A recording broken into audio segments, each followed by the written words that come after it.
long at the administration that will be able to show that these are politically motivated and do not actually have any validation in fact. Sabi niya po, politically motivated na i-link siya sa mga issue ng korupsyon o katiwalian po. Your comment on that, ma'am? Hindi na ito politically motivated. Bakit? Hindi naman siya makakatakbo na ulit eh. Hindi na siya politiko.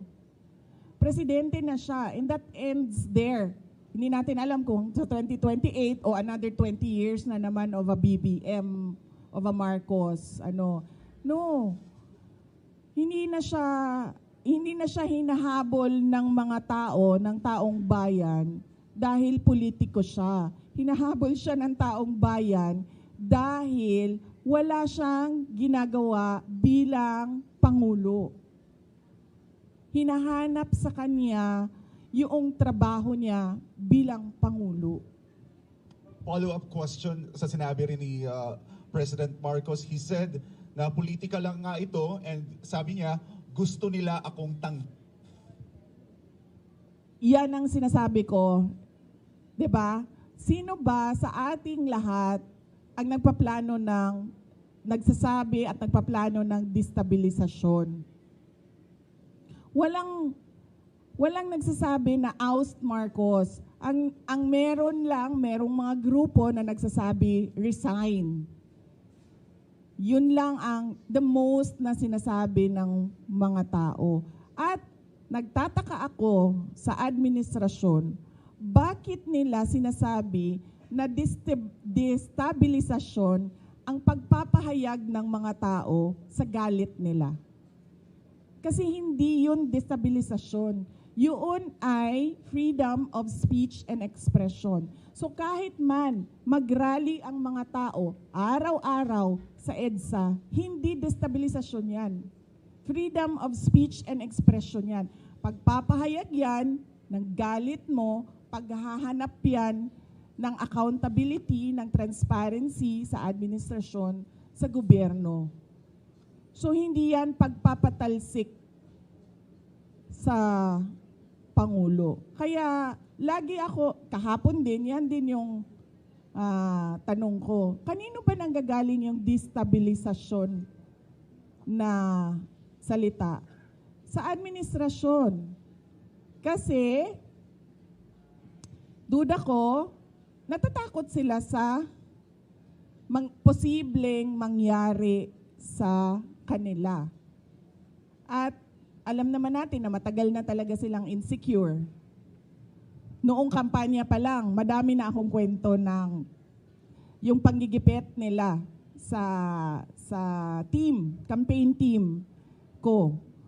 So alam ko na noon, at yung mga pinagsasabi ni Lisa Marcos noon pa. So alam ko na insecure. Alam na natin na insecure. Siguro takot. Kaya nila nasasabi may destabilisasyon. Kasi takot sila. Kasi totoo yung sinasabi ng mga tao na ginagawa nila. Hindi nila ma-deny kasi nasa papel 'Di ba? Nakikita mo sa budget ang nangyayari. So hindi ma-deny. So takot. Paranoia siguro. Kasi 'di ba pag ikaw ay hindi siguro, paranoia talaga 'yan. Unang-una, insecure, pangalawa takot, pangatlo paranoia. Kasi ang tao na may bisyo nagiging paranoid. Na magbibigay lang ako ng example, pinapa-explain ng mga departamento kung saan ako pumupunta at bakit matagal ako sa isang lugar. Ganun na yung papel na umiikot sa loob ng gobyerno. Yan ang politika. 'Di ba? Magtatanong sila, anong ginawa ni Inday Sara doon? Ilang oras siya? At sino ang mga tao doon? At yung mga kawani ng gobyerno na nandoon, ipa-explain bakit sila nandoon. Ganun yung galawan sa loob ng Office of the President. So, makikita mong medyo paranoid. Ma'am, last question. It was the first time na narinig namin sa inyo during your press conference or ambush interview sa Zamboanga kung paano po nagamit yung confidential funds ng Department of Education. And you've mentioned si Zaldico. Ma'am, pwede niyo po bang ibahagi pa sa amin ano yung findings ng DepEd regarding the laptop scandal? And then, ano po ang ginawa ninyo sa findings na ito? Ipinaalam niyo ba President Marcos? May ginawa po bang parang case build-up para kung makasuhan man, kung may ikakaso? Yes, oo. Gumawa kami ng investigation sa loob ng Department of Education. Isa sa mga pinagamitan ng confidential funds ay yung corruption sa loob ng Department of Education. Hindi lang sa laptop madaming reports of corruption inside the Department of Education. Hindi lang sa central office, kasama na yung sa mga regional offices namin. So kapag merong reports, pinapaimbestigahan yon. So isa sa mga inimbestigahan is yung laptop.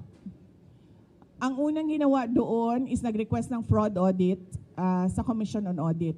Tapos kami sa loob ng Department of Education, gumawa din kami ng sarili naming investigation para kung ano man yung ma-actionan namin sa loob ng DepEd, ma-actionan na kaagad namin. Unfortunately, yung procurement ng laptop, hindi siya nangyari sa loob ng Department of Education. Nangyari siya sa DBM. So, ang pinaka-papel na nasa loob ng Department of Education ay yung agreement between DepEd and DBM. So, hindi pumasok lahat ng procurement documents sa DepEd. So, ang pinaka na magawa lang namin doon sa loob ng Department of Education is mag-blacklist. And at that time, hindi pa namin ma-blacklist kasi hindi nga sa amin nangyari yung procurement. So natali yung kamay namin doon. Kaya inasahan namin na doon sa fraud audit ng Commission on Audit, may lalabas doon na mga personnel involved.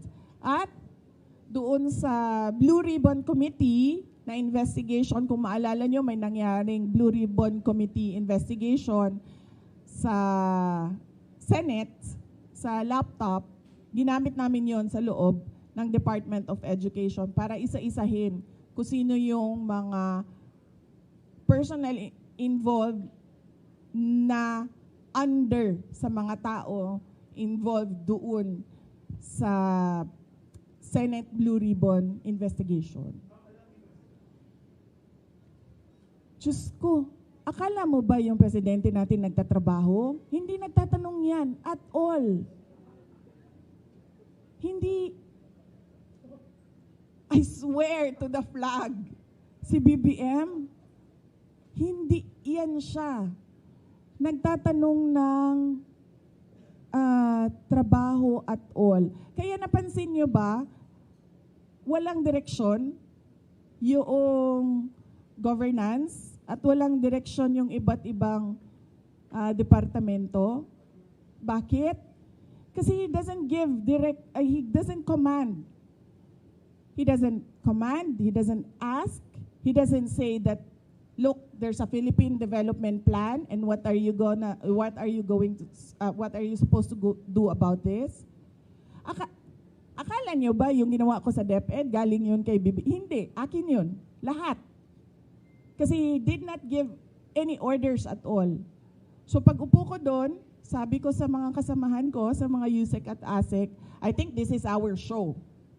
Kasi walang participation at all ang Pangulo. So gagawin na lang natin kung ano yung karapat dapat na gawin para sa edukasyon dito sa ating bayan. So we created the matatag agenda we followed through with the matatag curriculum at unfortunately hindi kami natapos kasi yun nga, nag-decide ako na I don't deserve the attacks that were thrown at me by the administration.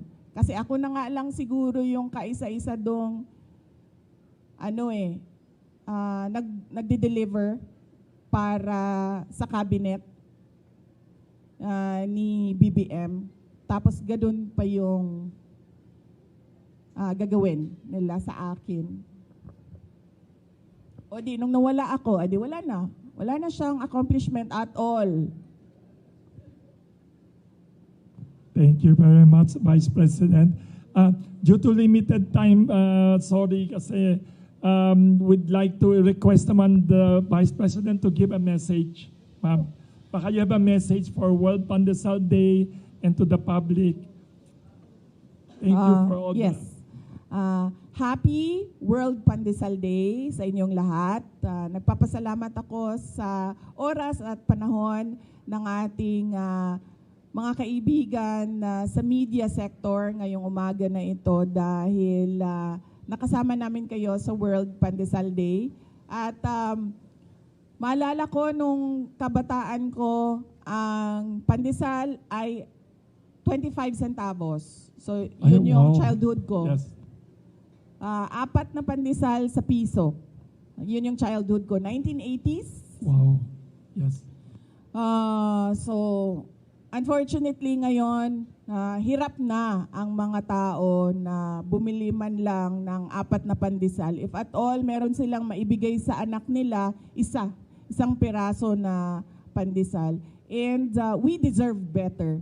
The Philippines deserves better. The children deserves better. They need food prices. We need food prices to go down. We need the children to enjoy not just one piece of pandesal, but kung gusto ng bata na kumain ng 5 piraso, dapat nabibigyan ng oportunidad ang ating mga kabataan na mag-enjoy ng 5 piraso ng pandesal na affordable sa kanilang mga magulang. Maraming salamat.